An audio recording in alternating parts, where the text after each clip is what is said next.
नमस्कार दोस्तों, motivational banker में आपका स्वागत है। दोस्तों, हमें आपके लिए जीआईबी, सीआईबी और प्री प्रमोशन का वन स्टॉप सॉल्यूशन। फ्रेंड्स, ये हमारा सेकंड वीडियो है दिसंबर 2022 के आरबीआई के सर्कुलर पर बेस्ड एमसीक्यू बेस्ड ये वीडियो है हमारा। तो चलिए शुरुआत करते हैं। What are the new market hours for call notice term money commercial paper certificate of deposit market as specified by RBI effective from December 12 2022। देखिए, जो मार्केट आवर्स थे कोविड 19 की वजह से, जब कोविड 19 आया तो मार्केट आवर्स को रिड्यूस किया गया था। वापस इसको रिस्टोर करना था, कुछ रेस्ट्रिक्शंस डाले थे मार्केट आवर्स पे, ट्रेडिंग आवर्स पे। वापस इसको रिस्टोर करना था तो नवंबर 9 2020 से वापस इसको रिस्टोर किया गया फेज्ड मैनर में, और दिसंबर 2022 से फुल फ्लेज इसको मार्केट टाइमिंग कर दिया गया। किसके लिए? Call money, notice money, term money, commercial paper, certificate of deposit, इसका मार्केट जो है 9 से 5 तक चलेगा। 9 AM टू 5 PM इसका टाइमिंग है। इसको वापस रिस्टोर कर दिया गया है, किसके द्वारा? सेबी के द्वारा। ओके, चलिए नेक्स्ट चलते हैं।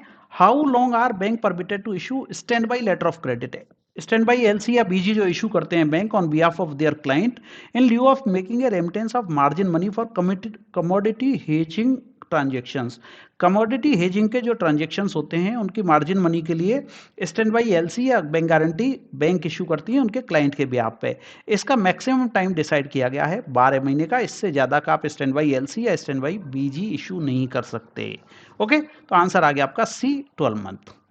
नेक्स्ट क्वेश्चन ले रहे हैं। What is the maximum ceiling on housing loan sanction by tier 1 and tier 2 to 4 urban cooperative bank respectively as part of the revised RBI guideline? देखो, पहले जो अर्बन कोऑपरेटिव बैंक के थी उनकी टीयर 1 और टीयर 2 दो ही कैटेगरी होती थी।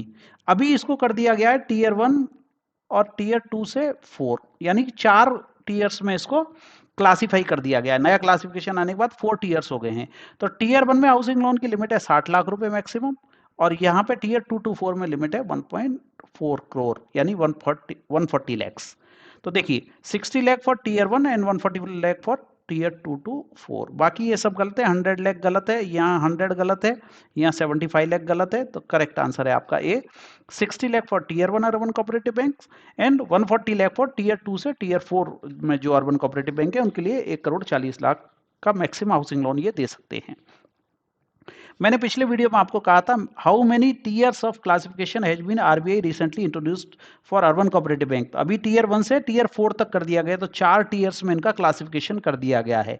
ये क्वेश्चन भी इस तरह के पूछ लिए जाते हैं। ओके, अगला क्वेश्चन देखिए, बड़ा इंटरेस्टिंग है। First G20 finance and central bank deputies meeting under the Indian presidency was recently held at. देखो, अभी 2, 13 और 14 दिसंबर को 2 दिन की finance and central bank डेप्टीज, central बैंकों के जो डेप्टी होते हैं उनकी मीटिंग की गई थी इंडिया में, और ये इंडिया में की गई थी बेंगलुरु में।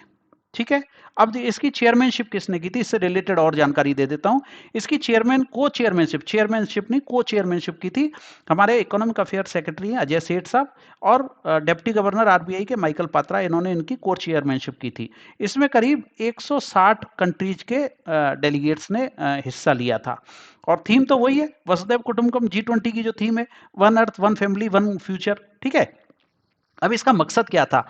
फाइनेंस से रिलेटेड ये मीटिंग थी G20 कंट्रीज की। ओके, तो सेंट्रल बैंक के डेप्यूटीज इसमें आए थे, और इनकी मीटिंग इन्होंने माइकल पात्रा साहब ने और अजय सेठ की चेयरमैनशिप में, को चेयरमैनशिप में की गई थी। इसमें डिस्कशन किस चीज पे हुआ? डिस्कशन हुआ कि ग्लोबल इकोनॉमी और इसकी रिस्क क्या है। आप देख रहे हैं ना, सभी जगह अभी ये रिसेशन का माहौल चल रहा है, तो ग्लोबल इकोनॉमी में किस तरह की रिस्क हैं, जो मल्टीलेटरल डेवलपमेंट बैंक्स हैं उसको कैसे स्ट्रेंथनिंग किया जा सकता है, ग्लोबल जो डेट है उसका मैनेजमेंट कैसे किया जाए, और सस्टेनेबल डेवलपमेंट गोल्स को कैसे अचीव किया जाए, इन सब पे फोकस किया गया था। ये 2 दिन की जो मीटिंग हुई थी, तो ये पूछा है कि मीटिंग कहाँ पे हुई थी। ये जो फर्स्ट 20 मीटिंग थी ये कहाँ पे हुई थी? कोलकाता, मुंबई, बेंगलुरु और नागपुर। तो करेक्ट आंसर है आपका बेंगलुरु। ओके, इसी से रिलेटेड अगला क्वेश्चन लेते हैं। What was the theme for first G20 Finance and Central Bank Deputies meeting held at Bangalore? Theme clear है, वसुधैव कुटुंबकम और one earth one family one future. एक ही अर्थ है, हम सब एक फैमिली है और सबका एक ही फ्यूचर है, ये इसकी थीम थी। ओके, अगला क्वेश्चन लेते हैं इसी से रिलेटेड। वैसे मैं बता चुका हूं सारे क्वेश्चंस। हु वर द को chair of first G20 finance and central bank deputies meeting? तो ये अजय सेठ साहब और डेप्टी गवर्नर आरबीआई के माइकल पात्रा, इन्होंने को चेयर किया था इस मीटिंग को। ओके, देखो यहाँ शक्तिकांत दास गलत है, यहाँ उर्जित पटेल गलत है, यहाँ रघुराम राजन गलत है, पहला आंसर आपका सही है। अब आते हैं नेक्स्ट क्वेश्चन पे, 8 number. Government of India has recently signed $125 million loan agreement with Asian Development Bank to improve the urban services, mainly sewage and drainage, जो गंदगी है हमारी, in selected districts of Tamil Nadu. इसका आंसर है तमिलनाडु। पहले तो आंसर देख लें, फिर हम समझेंगे। देखो, एशियन डेवलपमेंट बैंक ने 2018 में $500 मिलियन का फंड्स अप्रूव किया था। किसके लिए? सीवेज एंड ड्रेनेज के लिए, तमिलनाडु स्टेट के लिए। ओके, अभी इसका थर्ड ट्रेंच है जो इशू हुआ है $125 मिलियन का। थर्ड ट्रेंच में 3 जो डिस्ट्रिक्ट हैं उनको शामिल किया गया है, वो आगे क्वेश्चन करेंगे उसमें मैं बताऊंगा 3 डिस्ट्रिक्ट कौन से हैं। तो अभी इसका आंसर है तमिलनाडु। जो $500 मिलियन का फंड्स आया था, ये तमिलनाडु में सीवेज और ड्रेनेज की व्यवस्था करने के लिए ये फंड्स लिया गया था। एशियन डेवलप लोन की फॉर्म में लोन लिया गया था एक तरह से।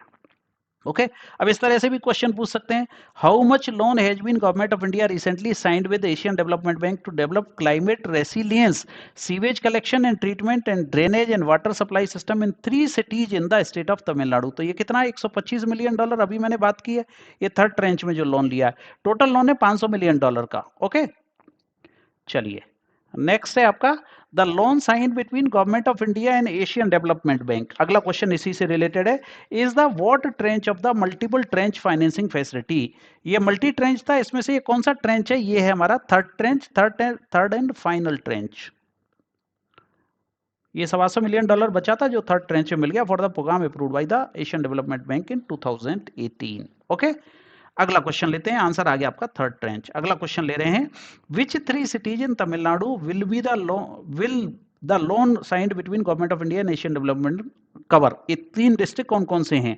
ये है कोयम्बटूर, मदुरई और थूथुकुडी। थूथुकुडी। ओके, कोयम्बटूर, मदुरई एंड थूथुकुडी, ये 3 डिस्ट्रिक्ट हैं जिनके लिए ये थर्ड ट्रेंच का लोन हुआ है। थर्ड ट्रेंच में 3 डिस्ट्रिक्ट को कवर किया गया है सीवेज एंड ड्रेनेज के लिए। ओके, अगला क्वेश्चन ले रहे हैं, government of India fixes minimum support price as per the recommendations of. MSP जो डिसाइड होता है, मिनिमम सपोर्ट प्राइस, जो हमारी फसलें हैं, गेहूं है, बाजरा है या मेज है, जिसके लिए भी होता है, उसको रिकमेंड कौन करता है? ये क्वेश्चन पूछा है। Agriculture production commission, state level technical committee, NAFED या commission for agriculture cost and pricing? तो इसको करता है commission for agriculture cost and pricing. ये रिकमेंड करता है गवर्नमेंट ऑफ इंडिया को। गवर्नमेंट ऑफ इंडिया उसमें और मंथन करती है और उसके बाद में एमएसपी फाइनल कर देती है। ओके, अगला क्वेश्चन लेंगे, देखिए, the bank which has raised rupees 10,000 crore for enhancing long term resources for funding infrastructure and affordable housing segment through its maiden infrastructure bond issuance,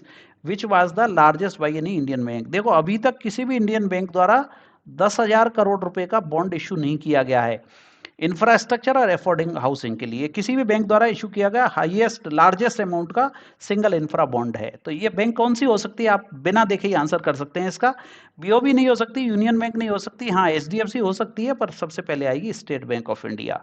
तो करेक्ट आंसर है आपका state Bank of India. Okay, चलिए next question ले रहे हैं, question number 12 ले रहे हैं, क्वेश्चन नंबर 14 ले रहे हैं। When did State Bank of India raise 10,000? अब देखिए कब ये रेज किया इसने, ये क्वेश्चन पूछ लिया। For enhancing long term resources for funding infrastructure and affordable housing segment through its maiden infrastructure bond issuance 10 year, 10 साल के बॉन्ड थे। तो ये इशू किया इन्होंने 2 दिसंबर 2022 को। ठीक है, सिंपल सा क्वेश्चन है, आंसर आपको याद रखना है। और इसका कूपन रेट क्या था? कूपन रेट था इस पर 7.51%। ये भी क्वेश्चन इसी का है। What is the coupon rate for infrastructure bond issued by SBI? ये जो अफोर्डेबल हाउसिंग के लिए किया था, इसका कूपन रेट है 7.51% इज द राइट आंसर। अब हम लास्ट 2-3 क्वेश्चन और कर लेते हैं। FIT, financial income and trade rank, a default probability predictive ranking scale for MSMEs has been recently launched by whom? Experian, CRISIL, CIBIL और SMERA in association with online PSB loan in SIDBI. देखो, आप देख रहे हैं MSME पे गवर्नमेंट ऑफ इंडिया का बहुत ज्यादा फोकस है। तो यहाँ फंडिंग देनी है बैंकों को, फंडिंग देंगे तो डिफॉल्ट के चांसेस भी बढ़ जाते हैं, एनपीए होने के चांसेस बढ़ जाते हैं। तो जब एनपीए होने के चांसेस बढ़ जाएंगे तो फिर क्या करना पड़ेगा, उसके लिए कोई नई स्कीम लानी होगी। तो ये एक सिडबी की मेंटरशिप में जो सिविल है हमारी ट्रांस यूनियन सिविल जो है, उसने ऑनलाइन पीएसबी लोन लिमिटेड के साथ मिलकर एफआईटी लॉन्च किया है, फाइनेंशियल इनकम एंड ट्रेड। ये 3 डेटा को कैप्चर करता है, एक जीएसटी डेटा, बैंक स्टेटमेंट और आईटीआर का data.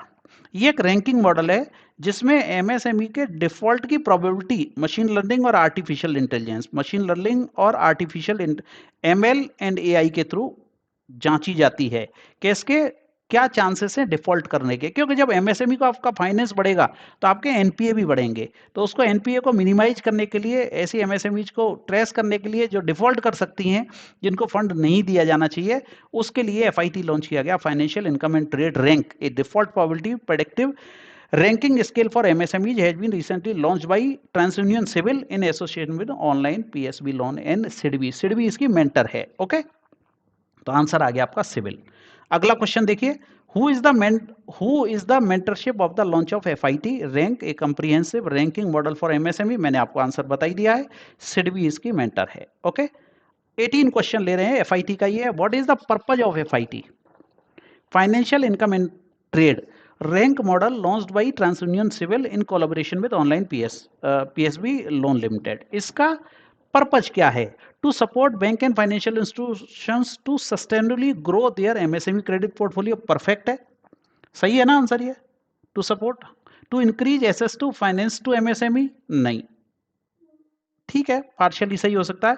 To support bank and finance to grow their consumer credit portfolios,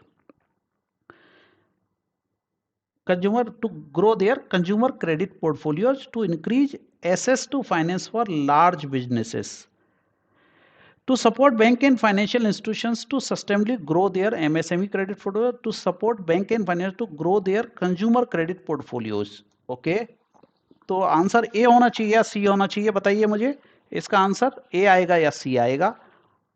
एक बार मैं भी चेक कर लेता हूं इसका आंसर ए है या सी है, क्योंकि दोनों ही मुझे लग रहे हैं। देखिए, FIT leverage the power of goods, ये ठीक है। FIT rank provided latest online PSB mentorship has recently launched to FIT. Okay, support bank and finance to sustainably grow their MSME credit portfolio by driving access to finance। तो answer इसका B correct है ना, B तो answer, हाँ यही तो answer मैं बता रहा था आपको। टू सपोर्ट बैंक एंड, सी नहीं है आंसर इसका, करेक्ट ए है। देखिए, एमएसएमई क्रेडिट पोर्टफोलियो के लिए ही तो एफआईटी लाया गया है, ताकि एमएसएमई में जो डिफॉल्ट के चांसेस है वहाँ पे मशीन लर्निंग से, आर्टिफिशियल इंटेलिजेंस से बैंक पता कर सके कि ये इंडस्ट्री में डिफॉल्ट हो सकता है, तो उसको उसी हिसाब से वो फाइनेंस करेंगे। तो to support bank and financial institutions to sustainably grow their MSME, MSME का क्रेडिट पोर्टफोलियो उनका सस्टेनेबल रहे, उसके लिए ये एफआईटी लॉन्च किया गया है। करेक्ट है ना आंसर। चलिए 19 लेते हैं, the current version of RBI medium term strategy framework. देखिए, आरबीआई ने जुलाई 2019 में उत्कर्ष लाया था, ठीक है। इसमें 6 विजन स्टेटमेंट दिए गए थे। अभी उत्कर्ष 2.0 आया है, इनका उत्कर्ष 2.0 आया है, जो जिस पे क्वेश्चन पूछा गया है, the current version of RBI medium term strategy framework which was launched recently is Utkarsh 2.0, ठीक है। इसमें 6 विजन स्टेटमेंट दिए गए हैं, और ये कब से कब तक लागू होगा, RBI is recently release medium term strategy framework Utkarsh 2.0 for the period of, ये है 23 से 25 तक, 2023 से 2025 तक ये फ्रेमवर्क रहेगा। ओके, तो ये आपका लास्ट क्वेश्चन था। मैं उम्मीद करता हूं कि दोनों वीडियो पार्ट 1 और पार्ट 2 से आपका दिसंबर का आरबीआई के सर्कुलर्स कवर हो जाएंगे। Best of luck for your exam, आपकी नॉलेज एनहेंसमेंट के लिए भी और एग्जाम के लिए भी ये वीडियो काफ़ी इंपॉर्टेंट है। Thank you very much friends for watching this video.